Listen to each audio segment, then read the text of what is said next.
Depois tá vazando muito, podia chegar. Obrigado, irmão. Obrigado. Essa prancha aí é Tá clássica. puxando aqui, alguém tá puxando aqui. Boa tarde, presidente. A gente está ao vivo na Globo News sobre a nomeação do juiz Sérgio Moro para esse ministério, esse super ministério da Justiça. O que o senhor diria para a gente? Foi um convite que fizemos, ele veio até aqui, já que eu não posso viajar também, gostaria de estar viajando pelo Brasil. Conversamos por uns 40 minutos. Ele expôs, logicamente, o que ele pretende fazer caso seja ministro. Eu concordei com 100% do que ele propôs. Né? Ele queria uma liberdade total para combater a corrupção e o crime organizado. E um ministério com poderes para tal. Eu até adiantei, quem sabe, uma fração da COAF dentro do Ministério da Justiça. A questão da segurança, ir para a Justiça, isso nós já tínhamos decidido, bem como as nomeações, ele tem ampla liberdade realmente para exercer o seu trabalho lá. Da minha parte, sempre fui favorável a isso, deu sinal dele e ele, via a nota, aceitou o convite. E depois ele vai para o Supremo, Por que presidente? esses poderes todos? O que você imagina que ele possa fazer? Temos 3 subministérios, vamos assim dizer. Né? Você tem o da Economia, com Paulo Guedes, você tem o da Defesa, com Augusto Heleno, porque as Forças Armadas vão sim fazer parte da política nacional. Vão ser jogadas, relegadas ao segundo plano, como foi no governo FLST e PT. E esse agora da Justiça e segurança. O combate à corrupção e ao crime organizado, eu acho que isso aí é muito importante para nós. Não podemos deixar continuar crescendo como está a violência no nosso país via crime organizado. E o caminho para combater isso é seguir o dinheiro. E você tem que ter meios para tal. E o Ministério da Justiça daria todos os meios para Sérgio Moro perseguir seu objetivo. Ele vai para os Ministérios da Agricultura e do Meio Ambiente. Como é que fica? O que acontece? No primeiro momento, lá atrás, a ideia surgiu do colega, aí foi bem recebida, porque sempre houve uma briga entre o Ministério da Agricultura e Meio Ambiente. E tínhamos que pacificar isso aí. Em alguns países do mundo, isso é um só ministério. Então, dei a ideia.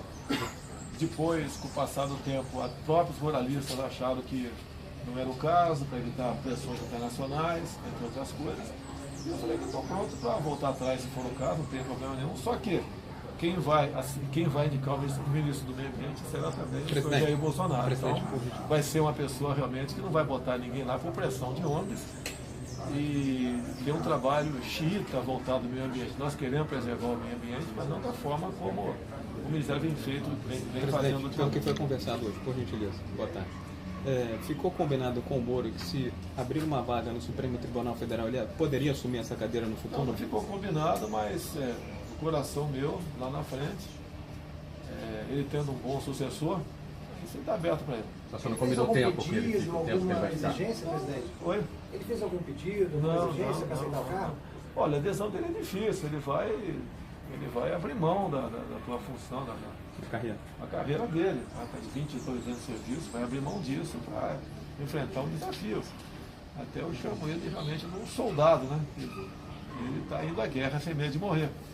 E ele quer perseguir esse objetivo e vai ter muito mais poderes para perseguir esse objetivo de combate à corrupção e crime organizado do que estando à frente lá da vara da Justiça Federal em Curitiba. Mas existe um compromisso de tempo que ele fica? Não tem compromisso nenhum. Não tem nenhum compromisso por mim, ele fica ad eterno lá. Mas ele é uma pessoa que tem que reconhecer o trabalho dele, um homem que perdeu a liberdade para comprar um pão na padaria ou de passear com a família no shopping. Eu costumo dizer, não só ele como eu, né, nós temos menos direitos do que alguém com uma tornozeleira, que está andando por aí. Tem de vista a questão da segurança. Não tem problema nenhum. Quem for porventura denunciado vai responder, não vai ter. Eu tenho falado, eu mostro vídeos, me acompanhando durante a campanha toda, a pré-campanha, o apoio popular que eu tive. Eu não gastei nada no meu bolso, né? Dos quase 5 milhões que arrecadamos para vaquinha, etc. Sobraram 2 milhões, que a gente não sabe o que fazer com esse recurso, que é doar para uma instituição qualquer, se tiver um meio legal para tal. Foi o povo que trabalhou pela minha campanha. É difícil acreditar que uma pessoa com um partido pequeno, sem televisão, sem fundo partidário, vítima de fake news, né? e até chegar onde eu cheguei. Então temos uma responsabilidade, um compromisso, um respeito muito grande para com a população. Professor, o senhor não acha que a nomeação do Sérgio Moro acaba também enfraquecendo a Lava Jato? Olha, você não pode, ele mesmo tem falado que tem outros bons juízes no Brasil, muitos bons juízes, na própria lá, a vara lá de Curitiba, outra, acho que é uma mulher que assume o lugar dele, se não me engano, e ela vai fazer um trabalho semelhante dele, afinal de contas, né? A pena, a punição é em função do que está nos autos. Vai ser o xerife do seu governo? Oi? Vai ser o xerife do seu governo? Xerife, se você quiser dar esse nome para ele, é um ministério importante. E, inclusive, né, bem claro, conversa entre nós, qualquer pessoa que porventura aí apareça nos noticiários policiais pode ser investigado e não vai sofrer qualquer interferência por parte da minha pessoa. Presidente, a gente se encontrou hoje com os embaixadores dos Estados Unidos e da Espanha. Se o senhor puder falar um pouquinho dessas conversas e também da sua intenção de, assim como os Estados Unidos, mudar a embaixada do Brasil em Israel para Jerusalém. Para conversar sobre tudo isso aí, para mais encontros protocolares, nós estamos numa fase aqui de lua de mel. Né? A ideia nossa não é entrar em particularidades. Semana que vem está previsto o embaixador da China aqui também e vamos continuar conversando. Eu quero continuar fazendo negócio, fazer negócio com o mundo todo sem um viés ideológico. Mas você pretende mudar a embaixada para Jerusalém e não reconhecer a E Palestina? por que faria? Como é que o senhor responde perdão, pode responder, a gente faz a pergunta na sequência, perdão. Olha só, o que eu vejo para o Planalto, estrategicamente, é muito próximo da Embaixada Palestina. Né? E não teria que ter embaixada nenhuma daquela região. Esse é um problema que a gente vai discutir com quem for indicar para o Itamaraty, com a defesa. Afinal de contas, a nossa segurança em primeiro lugar. Então, o Palácio Planalto pode estar próximo de qualquer tipo de edificação, seja ela qual for. A questão da embaixada, quem decide a capital, se o Brasil mudar a capital para o Rio de Janeiro, mudou, não tem problema. Então, os outros países, obviamente, viriam para cá com suas embaixadas. Eu não vejo clima pesado em você transferir, mudar a embaixada lá de Israel. Não vejo nenhum problema. Mas não é uma decisão tomada, presidente. Não é uma questão de vida ou morte. Nós temos todo o respeito com Israel, temos com o povo árabe. Aqui é um país onde todos aqui convivem pacificamente e nós não queremos criar problemas com ninguém. Nós queremos fazer um comércio com o mundo todo, buscar vias pacíficas para resolver os problemas, mas não queremos levantar poeira aqui, de modo que venha prejudicar a convivência que nós temos com o mundo todo. Israel sabe do respeito do povo por eles, o povo árabe também. E vamos pacificar essa questão, tenho certeza. Presidente, como é que o senhor responde às críticas do PT sobre a indicação do juiz Sérgio Moro para o Ministério da Justiça? Se eles estão reclamando é porque eu fiz a coisa certa. O senhor acha que isso, de alguma forma, faz com que as investigações deles sejam vistas com outros olhos, como parciais? Confiança. Olha, eu nunca tive com o Sérgio Moro, não sei, 6 meses atrás, um encontro no aeroporto, eu apertei a mão dele e ele apertou a mão e foi embora, bateu um papo comigo. Logicamente ficou meio estranha aquela situação, mas 15 dias depois ele ligou para mim, eu falei quase 20 minutos com ele, eu estava no Piauí, e foi desfeito um mal entendido. E eu falei que ele tinha que ter um comportamento semelhante àquele mesmo, porque a afinidade com política, né, poderia dar margem para crítica futura. Fora isso, nunca eu conversei, eu apertei a mão do Sérgio Moro em lugar nenhum. Tenho um profundo respeito por ele, o que me fez, acabando as eleições, convidá-lo para bater um papo e, quem sabe, né, acertar a vinda dele para a Justiça, como ele aceitou, como estava aberto para ele também, a questão do Supremo no futuro. Quem da sua equipe fez o primeiro contato? Foi Paulo Guedes? Não, foi o Paulo Guedes que conversou com ele. Ainda durante a campanha, presidente? Não foi durante a campanha, não, foi depois, pelo que eu sei, foi depois da campanha. O general Mourão ontem disse que foi antes da... Sei. Você acha que essa avaliação... Não sei se o Mourão foi embora. Foi Eu tenho pouco contato com o Mourão, estou aprofundando o contato agora com ele. Estava em reunião com ele agora, combinando alguns detalhes aqui. Mas isso aí não tem nada a ver. Se for uma semana das eleições, um dia antes, não tem nada a ver. Presidente, Mas o senhor já fazer definiu o parte do número de governo do ministérios senhor efetivamente? O senhor já definiu efetivamente o número de ministérios? São 15, 16 ou 17? Poderia... 17 é um bom número, né? É um bom número, pode ser. talvez seja 17. Quando a gente pode voltar atrás na possibilidade de fundir meio ambiente com a agricultura, manter separado isso? Para 17. Pode manter separado. Não vai ter muita diferença, porque quem vai botar o mesmo meio ambiente vai ser eu. O senhor sabe quais são os ministérios? O senhor saberia dizer? Não, de cabeça aqui, deixa eu jogar o 17 aqui na E mesa. sabe Presidente, quando o vão senhor ser viaja anunciados pra- os próximos nomes? Não, já tem 2 bastante avançados. Quais Faltam... Não posso falar. Mas qual ministério? Não, também não posso falar, não. E no momento oportuno será, uma vez a gente chegando num acordo, né, a gente anuncia, porque a gente não pode anunciar e lá na frente dizer que voltou atrás. Porque fica ruim para mim e fica ruim para ele também. E nós não temos o direito de errar. O senhor viaja para Brasília na segunda-feira? Pretendo ir na terça-feira de manhã para Brasília, uma viagem mais protocolar, visitarei várias autoridades. Quero, com saudade para lá da Câmara, apenas dar um abraço aos colegas e voltar na quinta-feira depois do almoço. Essa é a Viagens também pretensão. internacionais, o senhor vai para o Chile primeiro? Não marquei, até porque eu tenho um problema com a bolsa de colostomia e essas viagens aí muito longas, né, eu posso ter algum problema, eu não quero colocar em risco a minha O senhor já saúde. definiu quando opera? Se vai ser em dezembro ou A janeiro? princípio, a operação seria 12 de dezembro, que completa exatamente 3 meses da última cirurgia. Eu queria só esclarecer a avaliação do senhor sobre essa crítica do Sérgio Moro fazer parte do governo do senhor e o trabalho dele está comprometido na Lava Jato, tudo que ele fez, em relação ao PT principalmente. Fica comprometido. Ele é uma pessoa que eu acho que o Brasil todo tem que reconhecer e reconhece o trabalho dele.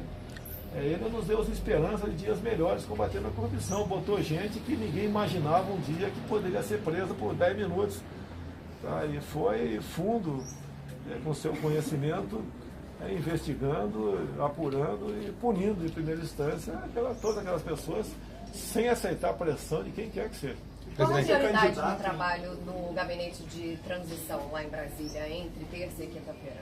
A prioridade, olha só, são 50 cargos, o Moro procurou dividir entre os 15, 17 ministérios, o mais pesado é a economia, e nós temos que tomar pé dos números, né, que muitas vezes eu deixo de dar uma opinião para vocês porque eu não tenho a certeza dos números que se apresentam. Então a intenção nossa é saber o que nos espera para o ano que vem, buscar alguma maneira de aprovar alguma coisa no corrente ano, como digo, a reforma da Previdência. Pudesse dar um passo que seria muito bem-vindo. Então o senhor apoia essa reforma do teto? Eu apoio a reforma que pode ser aprovada pela Câmara. Tá certo? Eu quero ver a última versão dela com mais cuidado. Semana que vem já vou estar a par dela, né? E eu sei que quase que uma ressaca depois das eleições. Eu sei que o parlamento fica esvaziado. Quem perdeu a eleição está mais afastado de Brasília, quem ganhou está comemorando. Então tem-se dificuldade para conseguir um quórum qualificado que é para aprovar uma proposta de emenda à Constituição. Por isso que eu tenho falado, né? Não é a proposta que eu quero, o Paulo Guedes quer, ou quem quer que seja quer, aquela que pode ser aprovada pela Câmara. Alguém E pro fica do atual Congresso, quais governo, são as presidente? prioridades de Alguém fica do apoio atual pro governo? Congresso? O Ilan Goldfein, o Guardi? Olha só, eu dei carta branca para o Paulo Guedes. Não é todo mundo que está com o Temer, não tem que cortar a cabeça todo mundo. Não é, tem gente boa ali. E o que eu tenho conversado, não só com o Paulo Guedes, mas todos os ministros, é cumprir meta. O do Paulo Guedes inflação, taxa de juros, o valor do câmbio, buscar uma maneira de reduzir a nossa dívida interna sem aumentar a carga tributária, ampliar a quantidade de emprego no Brasil. Crescimento também? Tudo está interligado. E ele tem que cumprir essa meta. Ele falou que cumpre. Tá certo? E ele é a pessoa qualificada, habilitada para perseguir esse objetivo. E no Congresso, as prioridades de aliados e alianças? Não, olha só, há 2 anos, eu decidi há 4 anos vir disputar a presidência da República. Sozinho. Tá? Ninguém acreditava. De 2 anos para cá, encerrou comigo o Henrique Lorenzoni. Começamos a fazer várias reuniões, juntamos mais de 120 deputados, um total de umas 8 reuniões. Seria uma base inicial. Que daria apoio àquelas propostas várias que nós discutimos ao longo desses últimos 2 anos. Antes do primeiro turno, eu vi aqui a bancada da agricultura, a bancada evangélica, católica, da segurança, entre outros parlamentares de forma individual. Conversamos, estamos no mesmo barco, eu não quero fazer algo para mim, nós temos que fazer para o Brasil. Se eu for mal, o Brasil todo vai pagar um preço muito alto. Tá? Então, temos o mesmo objetivo, ninguém quer fazer maldade com ninguém. Mas algumas reformas nós temos que, obviamente, tentar fazê-las. A lei da Previdência é uma, tá? E não é a proposta inicial como o Temer quis lá, mas dá para aproveitar alguma coisa dela. Os militares são incluídos? Tá? Mas o que eu tenho falado é o seguinte, eu não sou corporativista. Se dermos todos os direitos que existem no artigo 7 da Constituição aos militares, você pode botar na Previdência, só que daí você não governa, você perde as Forças Armadas. Os militares, ao longo de 30 anos de serviço, na verdade, trabalham 45. E não estamos brigando por fundo de garantia, hora extra, direito a greve, seja lá o que for. Mas é diferente, assim como quem, um trabalhador comum que trabalha aí na construção civil, você não pode botar 65 anos para ele, que a partir dos 60 ele não consegue carregar um saco de cimento de 50 quilos mais. Tem um regime especial. Tá? Então você tem que ter essas especificidades, essas particularidades, que não é fácil, tem que conversar com o parlamento todo. E o parlamento vai se conscientizando aos poucos. Nós não queremos nos transformar numa Grécia. Se não fizermos nada, achar que vou sentar, esse barulho aqui da bolsa, tá? Se eu simplesmente ficar sentado lá na cadeira e olhando para o céu, nós vamos transformar numa Grécia. E não queremos isso. Nós temos que ter capacidade para se antecipar a problemas e coragem para tomar decisões. Presidente, recentemente o general Mourão falou que o governo não pode ver a imprensa como inimiga. E já desde o começo, desde após a sua vitória, alguns atritos já aconteceram aí, principalmente com o jornal Folha de São Paulo. Queria que o senhor comentasse essa questão e principalmente essa declaração do Mourão de que a imprensa não pode ser vista como inimiga. Hoje em dia a imprensa está muito diversificada. Eu cheguei aqui graças às mídias sociais. E quem vai fazer a seleção, qual imprensa vai sobreviver ou não, é a própria população. A imprensa que não entrega a verdade nos seus jornais, nas televisões ou nos alto-falantes de rádio, vai ficar para trás. Presidente, sobre a proposta do governador Wilson Witzel de abater pessoas armadas com fuzil, qual a sua opinião? Qual a sua opinião sobre essa questão da segurança pública, especialmente no Rio de Janeiro, diante dessa declaração? Vamos para um caso concreto. Qual era a forma de engajamento do Exército no Haiti? Lá, se você pegasse alguém portando uma arma de guerra, aquele alguém seria alvo e poderia ser abatido. A violência tem crescido, o armamento por parte da bandidagem está cada vez mais sofisticado. O que nós temos que dar, na verdade, ao policial, que eu chamo de retaguarda jurídica. Uma vez havendo o confronto, você não pode partir para punir o policial. Você pode abrir um processo, investigar, mas não pode punir o policial. Porque cada vez que você faz isso, você estimula a bandidagem a agir de forma mais violenta ainda contra aquele que está do lado da lei. O policial é um ser humano que tem família e muitos deles pensam, antes de entrar até no engajamento, o que seria da tua esposa, dos teus filhos, caso ele fosse preso. Não é nem se fosse morto.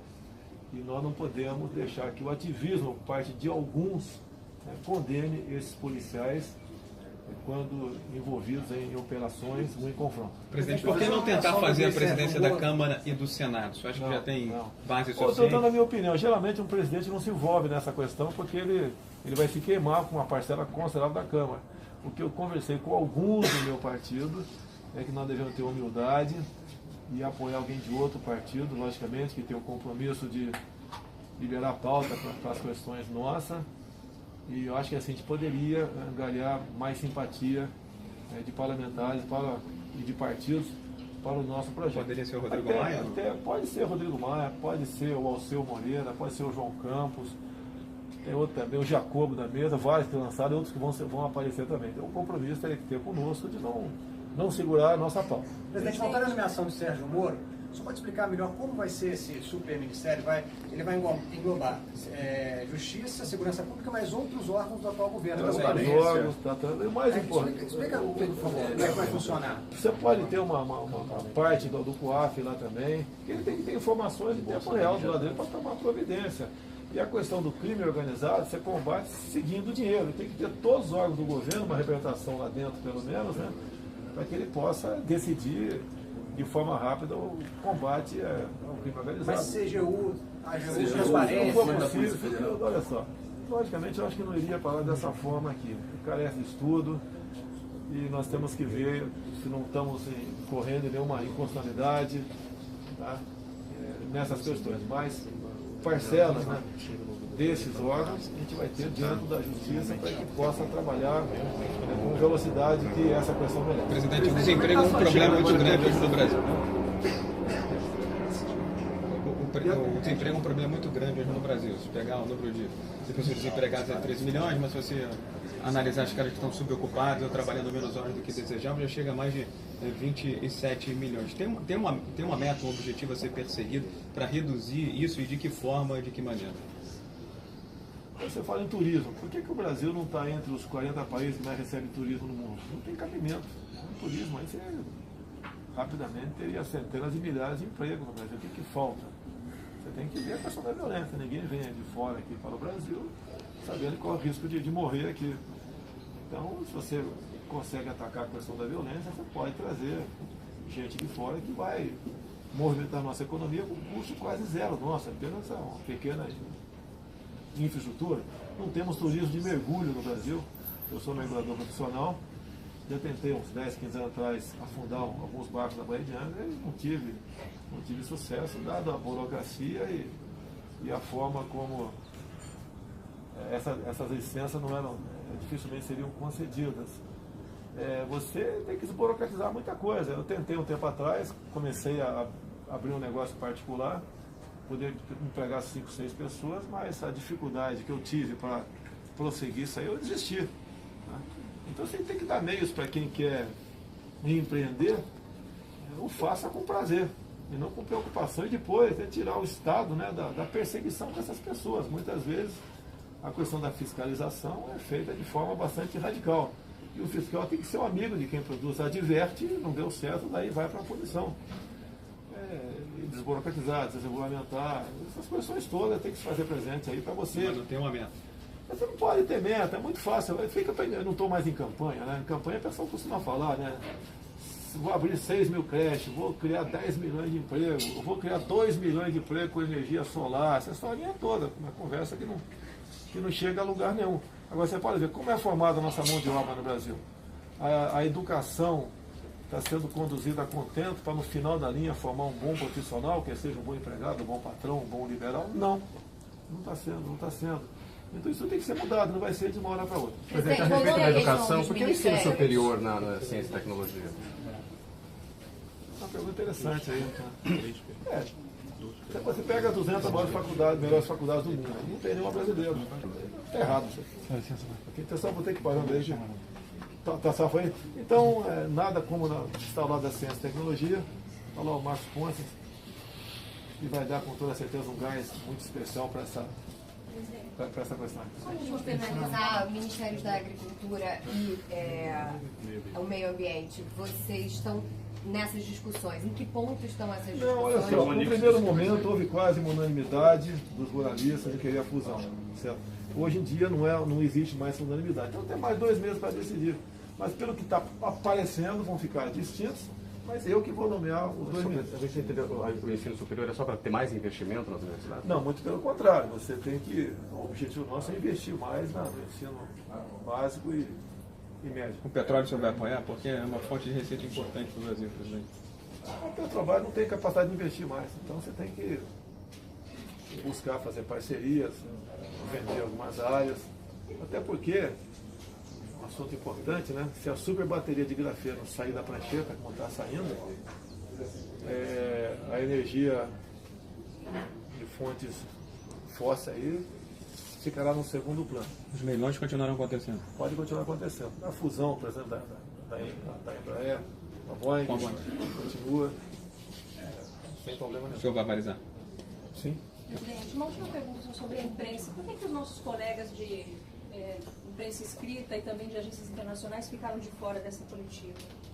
Não sei, quem marcou isso aí não foi eu, não. Espaço físico. Eu tenho consideração por vocês aqui. Eu não mandei restringir ninguém, não. Obrigado. Obrigado. Pessoal, obrigado, pessoal. Obrigado.